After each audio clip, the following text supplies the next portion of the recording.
Hi everyone, my name is Debbie. In this video, I will show you how to modify Nearpod's pre-made lessons to provide students with additional practice with the letters Q and X. Let's get started.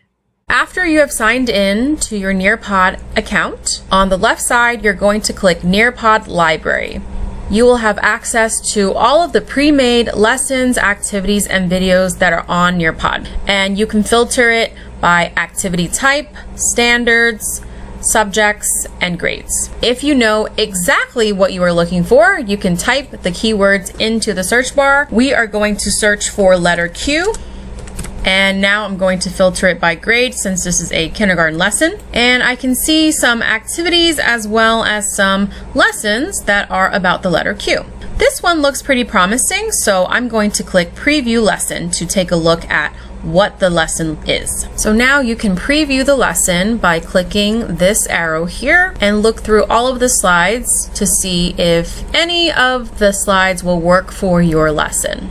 There's a video with a song about the letter Q, another video about the letter Q, some handwriting practice, uppercase and lowercase, a pronunciation guide, and then some examples of words that have the letter Q. And these examples also include visuals, which are very important for your students with disabilities, and additional practice for writing the letter Q. I am noticing that there isn't an opportunity for students to record themselves saying any of these words, but that's okay because I can easily edit this lesson. So overall, I really like this lesson and I think it could work well. I am going to have to edit some slides, but that's fine. All you have to do is click Add to My Lessons. And now you go back to your Nearpod library and you will see that this has been added. As I said, I'm going to edit this, so I'm going to click Edit and I'm going to make sure I duplicate the lesson. This way, if I want to revert back to the original, I can. So I'm just going to click Duplicate Lesson. And now I can see all of the slides and decide which ones to keep and which ones to take out. This Nearpod activity is not intended to replace the word study lesson. This is an activity that you can use to supplement the lesson.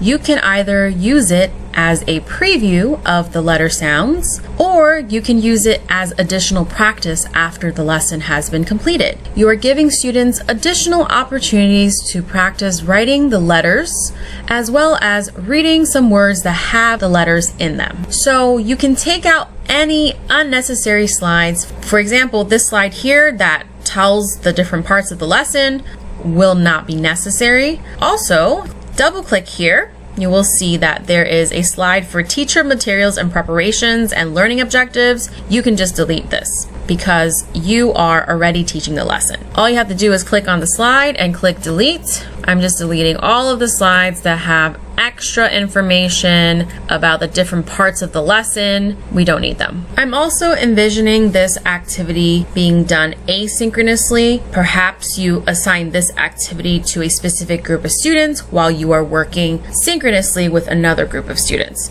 So I'm going to remove the collaborate boards as well. These are intended more as a discussion board and would be more useful if the lesson was done synchronously. I also think it's a bit challenging for kindergarten students to work on the collaborate board. So I am left with these slides, including 2 videos, some handwriting practice, the slideshow with the visual supports, and different opportunities for students to practice identifying upper and lowercase Q. As I mentioned, I am thinking this could be done asynchronously, so anytime there are words on a screen, it is very helpful to record yourself reading that for the students. This is especially helpful for your students with disabilities.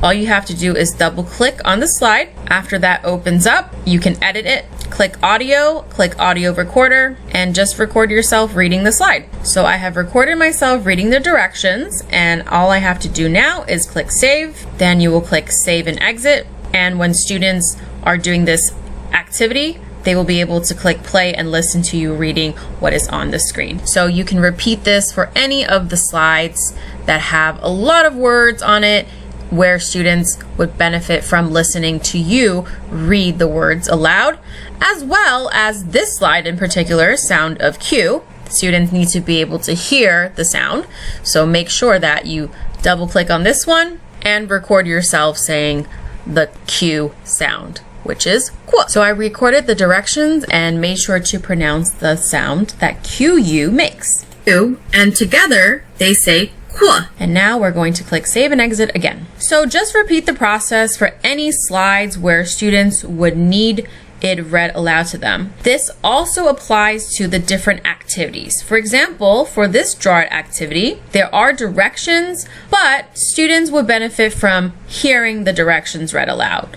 So just click here where it says add image, audio, or other media, then click audio recorder and just click the red record button so that you can record yourself reading the directions. So the directions are recorded, click save, make sure it's done uploading, and then you're going to click save again. And you can just repeat the process for the rest of the slides so that students have the directions read aloud to them as well.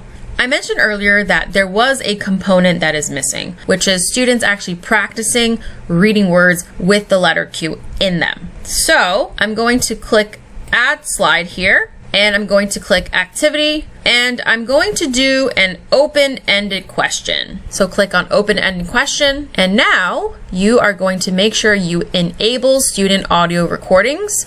Then you can type the directions, read these words aloud, and again, record yourself reading the directions. It's totally fine for students to hear you say the word because they are practicing reading words with the Q or QU sound, so they can just practice by listening to you.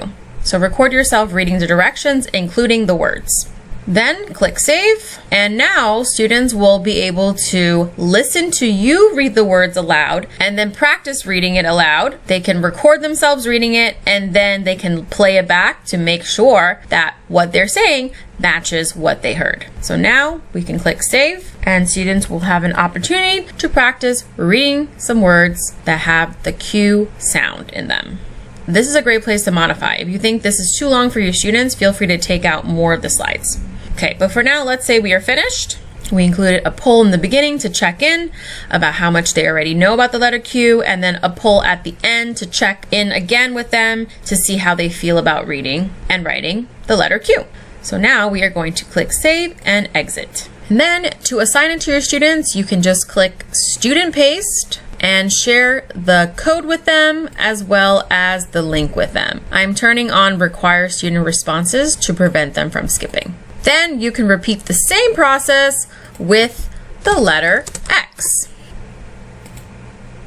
So I found a lesson that is structured the same way, but for the letter X, so I'm going to add that to my lessons. And then you can share both lessons that you have modified with your students. Let's review what I went over in this video. Nearpod has many pre-made lessons across all grade levels and content areas. You can modify these lessons to meet the learning objectives of your lesson and to meet the needs of your students. You can also use these modified pre-made lessons to preview, teach, and reinforce concepts. I hope you found this video useful. Thanks for watching. Bye.